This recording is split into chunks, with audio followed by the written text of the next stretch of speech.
அப்படப்பா.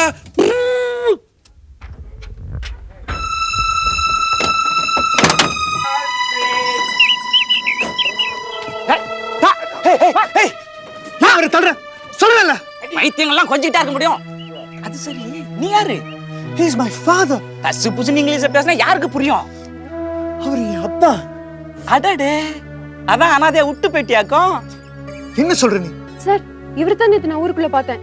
சின்ன பசங்களாம் கல்லால் அடிச்சு விளையாடிட்டு இருந்தா தடுத்து நிறுத்தி என்ன ஏதுன்னு கேக்குறச்சே இங்கிலீஷ்லயும் தமிழ்லயும் மாறி மாறி பேசின குழப்பிட்டார். அப்புறம் நான் தான் கொண்டு போய் ஆசிரமத்துல சேர்த்தேன். ஐயா, இவங்களோட பேசிட்டு இருக்க நேரம் இல்லை எனக்கு. மணி, இவங்களை அறிவுல குளிப்பாட்டி கூட்டு போகணும். இவர் ஆசிரமத்துல வந்து பேச சொல்லு. இவர் யாரு தெரியுமா? தெரியுமே, இந்த போறாங்களா இந்த பைத்தியங்களா? இவர் ஒரு பைத்தியம். பைத்தியம் யார் சொன்னது? பைத்தியங்களுக்கு வைத்தியம் பார்க்குற டாக்டர் கேஆர். யாரா இருந்தா எனக்கு என்ன? டாக்டர் கேஆர்னா பயந்துருனாக்கும். எனக்கு எங்க ஊமச்சாமியார் தான் எல்லாம். அவரு டாக்டருக்கெல்லாம் டாக்டர். வாயா போயா. அடிக்காதே. பை பை, டாடா. சார், இவர் டாக்டர் கேஆரா? டாக்டர் கல்யாணராமனா இவர்? இந்தியாவின் தலைச்சிறந்த மனோதத்துவ மேதை டாக்டர் கல்யாணராமன் இவரா? என்னால நம்பவே முடியலையே சார். மிஸ்டர் மணி, நான் உடனே ஆசிரமம் போனோமே. போலாம் வாங்க, போலாம். லலிதா, நீ நடந்து ஆத்துக்கு போயிடுறியா? சரிண்ணா. அவங்க வீட்டில் ட்ராப் பண்ணிட்டு போயிடலாம். இல்ல பரவாயில்ல sir. It's okay. Excuse me. வாங்க, கார்ல ட்ராப் பண்ணிடுறேன். இல்ல வேண்டாம் சார். இல்ல ப்ளீஸ் வாங்க. வாங்க.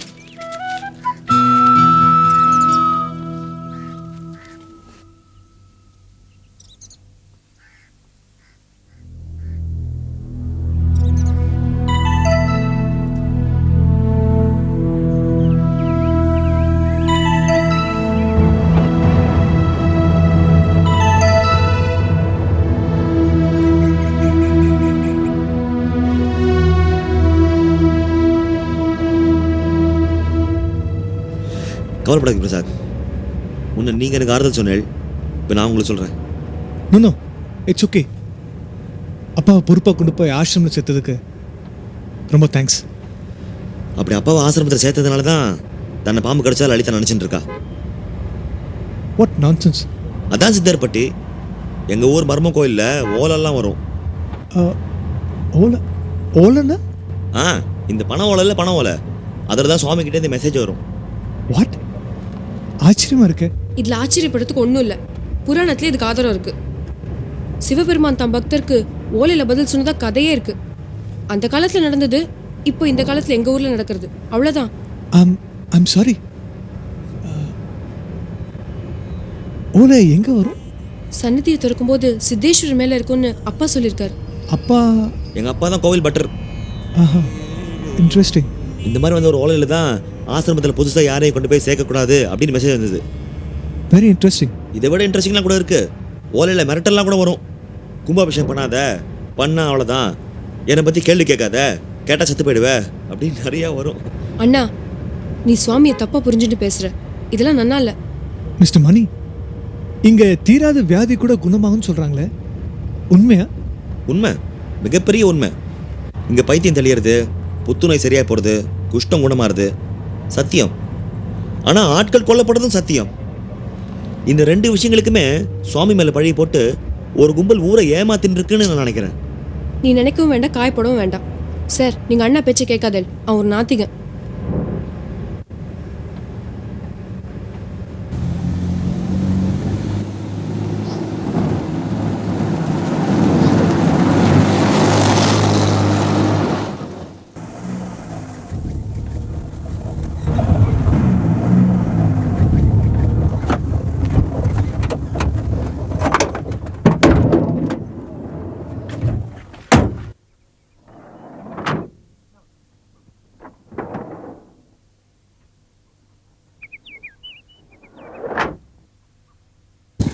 சாரி. நான் ஹெல்ப் பண்ணட்டுமா?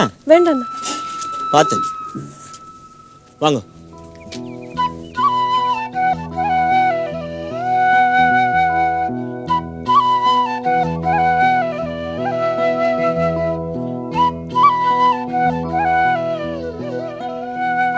வாங்க, உள்ள வாங்க. பரவாயில்ல, வாங்க வாங்க.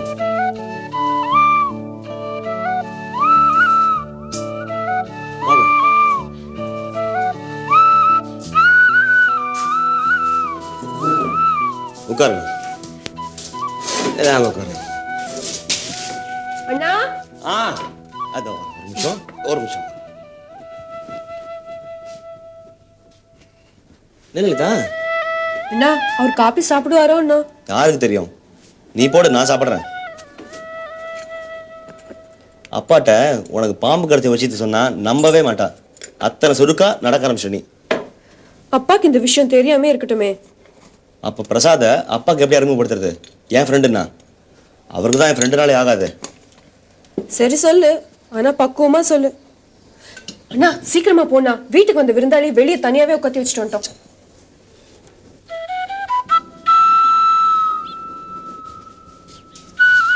சாரி பிரசாத். It's okay. என்ன பாக்குறீங்க? உங்க வீடு ரொம்ப அழகா இருக்கு, கோவில் மாதிரி தூண்லாம் வச்சு. இது கோவில் சொந்தமான வீடு தான். ரொம்ப நாளைக்கு முன்னாடி ஆத்தோரம் இந்த மண்டபத்தை வீடா மாத்தி கோவில் பட்டர் கொடுத்துட்டாங்க. ஒரு கோட்டஸ் மாதிரி வச்சுங்களேன். It's really very beautiful. அம்மா, அப்பா எங்க? வீடு திறந்தே கிடக்கு. எங்க வீட்டுல எடுத்துன்னு போறதுக்குன்னு ஒண்ணும் இல்லையே. இருக்கிற பைத்தியமா போயிடுறா. சாரி பிரசாத், உங்க அப்பாவுக்கு சீக்கிரமா குணமாயிடும். ஆமா, எங்க ஊமச்சாமிக்கு அப்படி ஒரு கைராசி. நீங்க காஃபி சாப்பிடல? Yeah, I do. Thank you.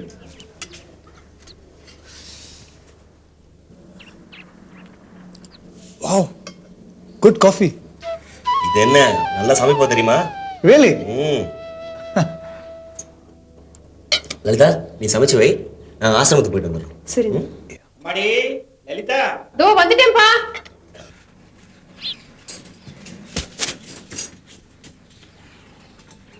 Siddheswara.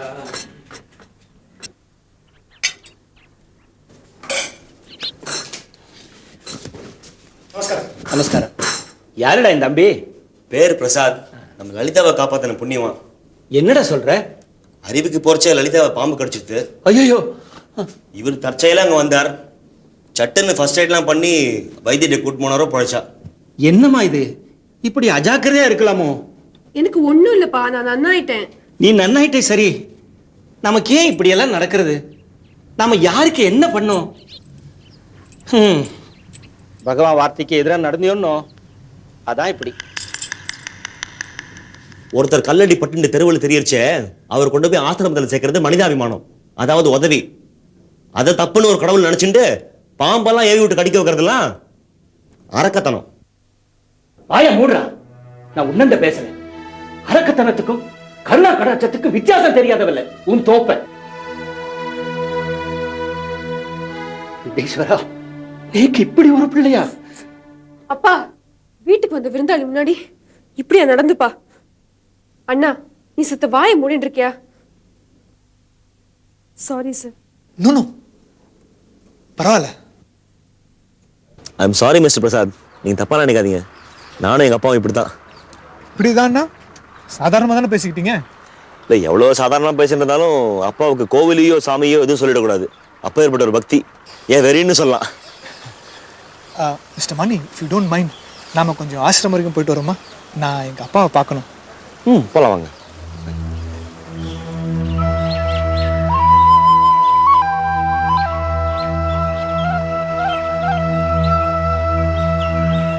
அதோ பாருங்க, அதான் ஆசிரமம்.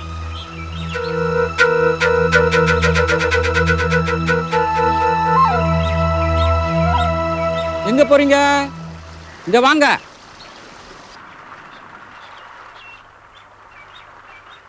அந்தோணி, இப்போவாது ஒரு அப்பாவை பார்க்க முடியுமா? பார்க்க முடியாதா? இப்பதான் தைல குளியல் முடிச்சிட்டு நித்திரையில இருக்காரு. அவரை நான் உடனே பார்க்கணும். சொன்னா கேட்கணும். பைத்தியங்களை பாய் தூக்கல எழுப்பக்கூடாது. எழுப்புனா பைத்தியம் அதிகமாயிரும். நான் அவரை கூட்டிட்டு போக வந்திருக்கேன். அப்போ ஊமச்சாமி கிட்ட பேசிட்டு அப்புறமா கூட்டு போங்க. சரி, உங்க ஊமச்சாமி வர சொல்லுங்க. அவர் இப்ப இங்க இல்லையே, போயிட்டு அப்புறமா வாங்க. அவர் எப்போ வருவாரு? அவர் எப்ப வருவாரு எப்ப போவாருன்னு யாருக்கு தெரியும்? மணி சொல்லுப்பா, சாமியை நினைச்ச நேரத்துல பார்க்க முடியாதுன்னு. But I have to.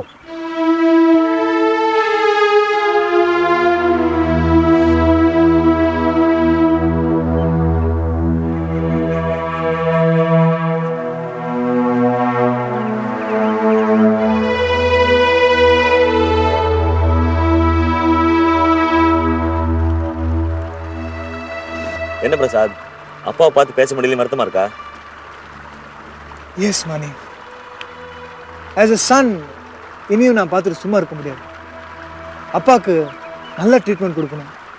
இந்த ஊம சாமியார்கிட்ட இந்த அப்பாவை எப்படி கூட்டிட்டு போறதுன்னு யோசனை பண்ணிட்டு இருக்கேன். ஒன்று பண்ணுங்க பிரசாத், இந்த ஊர்ல 2 நாள் தங்குங்கோ. அப்பாவை அழைச்சிட்டு போறதுக்கு ஏதாவது உதவி வேணும்னா கண்டிப்பா நான் பண்றேன். அது வரைக்கும் நான் எங்க தங்குறது? இங்க ஏதாவது நல்ல ஹோட்டல்ஸ் இருக்கா? ஹோட்டலா? எங்க ஊருக்கு பஸ் ரூட் வந்து 2 வருஷம் தான் ஆச்சு. இங்க ஹோட்டலுக்கு எங்க போறது? பேசாம எங்காவது தங்கிடுங்களேன்.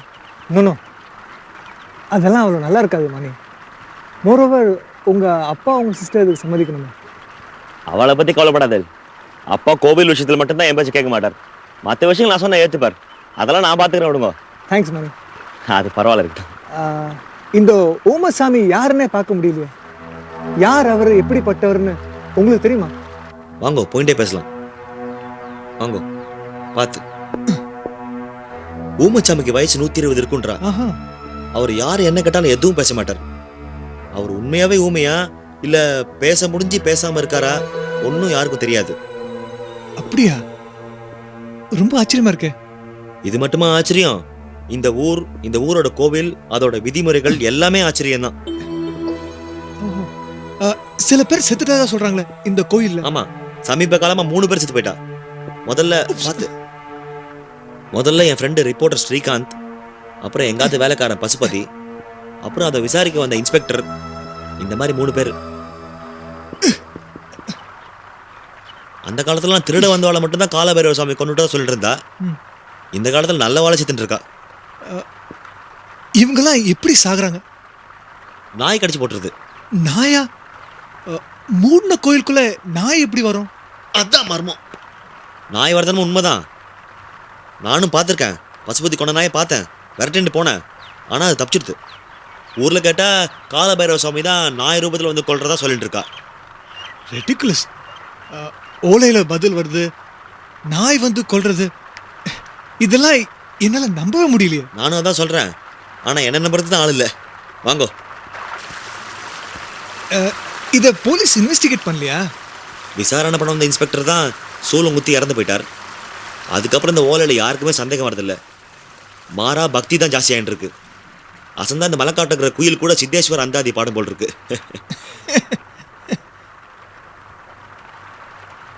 மணி, கோயிலுக்குள்ள ஒரு வெறி பிடிச்ச நாய் அலைஞ்சிட்டு இருக்கலாம் இல்லையா? அது மனுஷங்களை கொல்லலாம் இல்லையா? ஒரு நாய் ஒளிர அளவுக்கு கோயில தான் இடம் இருக்கா? இல்லையே. கோவிலை புதுப்பிக்கிற வேலை முடிஞ்சு சுமாரா 6 மாதம் தான் ஆகுது. ஊரில் இருக்கிற பசங்க கோவிலை சுத்தாத இடம் இல்லை. நாய் ஒளிஞ்சிக்கிற அளவுக்கு இடம் இருக்கிறதா எனக்கு தெரியல. அது மட்டும் இல்லாமல் நாய் ராத்திரியில் மட்டும்தான் வெளியில் வர பிராணி இல்லையே. Yeah, it's not a nocturnal animal, is it? இதில் யாரோ மனுஷன் சம்மந்தப்பட்டிருக்கணும்னு சந்தேகமாக இருக்கு எனக்கு. மனுஷங்க சரி, உங்களுக்கு யார் மேலே சந்தேகம் இருக்கா? என்னெல்லாம் மணி சுந்தரம்.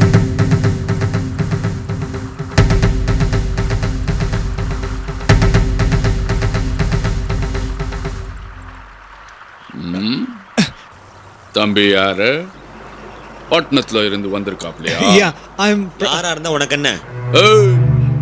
இந்த ஊருக்கு ஒரு கட்டுப்பாடு இருக்கு, தெரியுமில்ல? இந்த ஊரையும் தெரியும், உன்னையும் தெரியும்.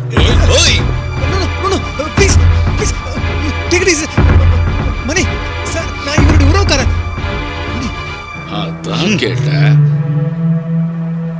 பட்டணத்தானுக்கு இருக்கிற மரியாதைய பார்த்தோம்ல, கத்துக்க. வரு தம்பி. யார் மணி இது? ஊர்ல பெரிய ரவுடி, பேரு அக்னிராசு. மலைக்காட்டிலே பிறந்து வளர்ந்தா சொல்லிக்கிறான். பேச்சில் மட்டும் தெலுங்கு வாட.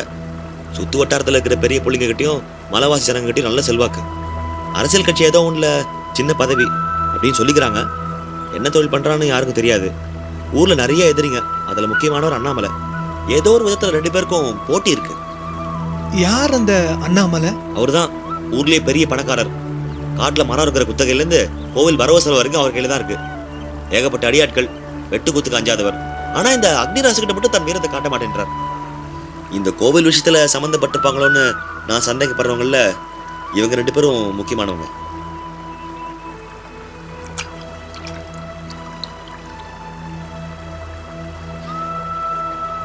இப்படிப்பட்ட 2 பேரையும் அடக்கிறதுக்கு ஒருத்தர் இருக்காருன்னு சொல்லணும்னா அது அந்த வைரவன் செட்டியார் மட்டும்தான். இந்த கோவில் இவ்வளவு பிரபலமானதுக்கு காரணமே அந்த செட்டியார் தான். அவருக்கு தீர்க்க முடியாத வெண்குஷ் நோய் இருந்ததாகவும் அது இந்த கோவில் சொன்ன தண்ணியை குடிச்சு சரியா போனதாகவும் எல்லாம் சொல்லிக்கிறார். ஏன் அவரே அதான் சொல்லிக்கிறார். அதுலேருந்து இந்த கோவில் அவர் புதுப்பிச்சு கும்பாபிஷேகம் பண்ண ஏற்பாடு பண்ணார். அதுக்குள்ள ஓலை வந்து கும்பாபிஷேகம் பண்ணுறது நின்று போயிடுது. செட்டியார் வெளியூர்காரராக இருந்தாலும் இந்த ஊரை பொறுத்தளவுக்கு கண்கண்ட தெய்வம் ஆயிட்டார்.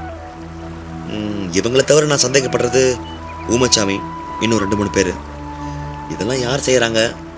இந்த கோவில் என்ன மர்மம் இருக்குன்னு நான் மட்டும் தேடிட்டு இருக்கும்போது எனக்கு அப்பப்போ ஊக்கமும் உதவியும் பண்ணுறது லலிதாவை சிகிச்சை பண்ணார அந்த வைத்தியர் மட்டும்தான். இதுல ஒன்றும் பெருசா மர்மம் இருக்கிறதா எனக்கு தெரியல. நான் இருக்க போற இந்த 2 நாள உங்க தேடல உதவியா இருக்கலாம்னு நினைக்கிறேன். இல்லை பரவாயில்ல, அதெல்லாம் வேண்டாம். No, just to kill time.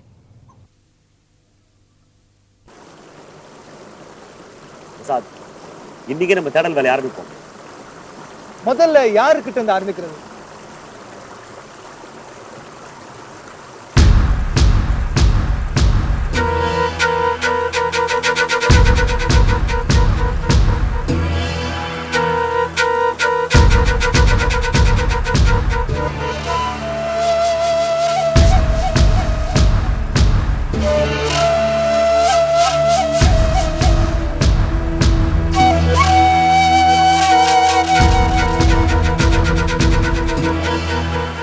ஆரம்பிக்கலாமே. யார் இவரு? இவர்தான் ஊமசாமியார். ராத்திரில காட்டு பக்கம் போவார். எங்க போறார், என்ன பண்றாருன்னு யாருக்குமே தெரியாது. கேட்டா மூலிகை செடி தேடி போறாருன்னு அந்தோணி முத்து சொல்லுவான். இன்னைக்கு இந்த புதிருக்காவது விட கண்டுபிடிக்கலாமே.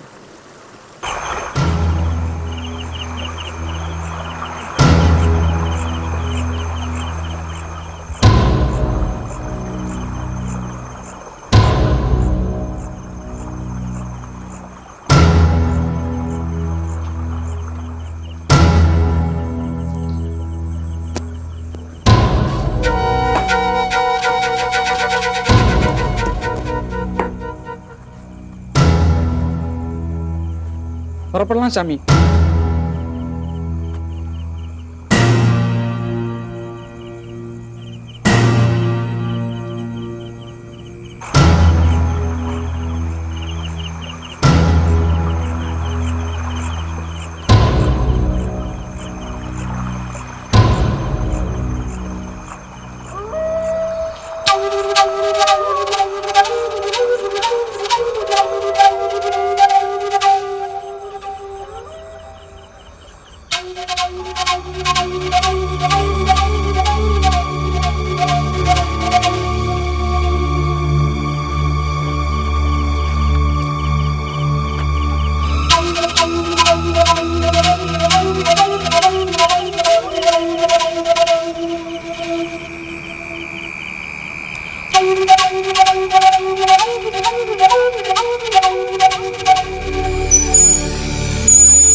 ராத்திரில காடு எவ்வளவு அழகா இருக்கு.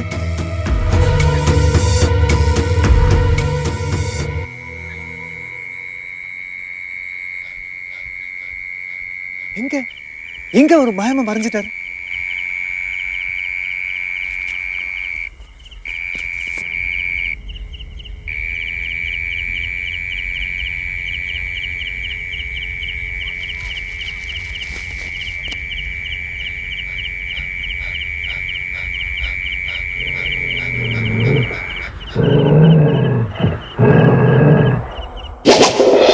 காற்றே ஆகாரம், கானகமே ஆதாரம்.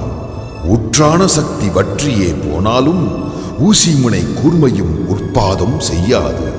ஈக்கள் முதல் மாக்கள் வரை இடும் பணி செய்யுமே, ஊக்கமுடன் ஈசனடி தொழிஞ்சித்தற்கென்றுமே.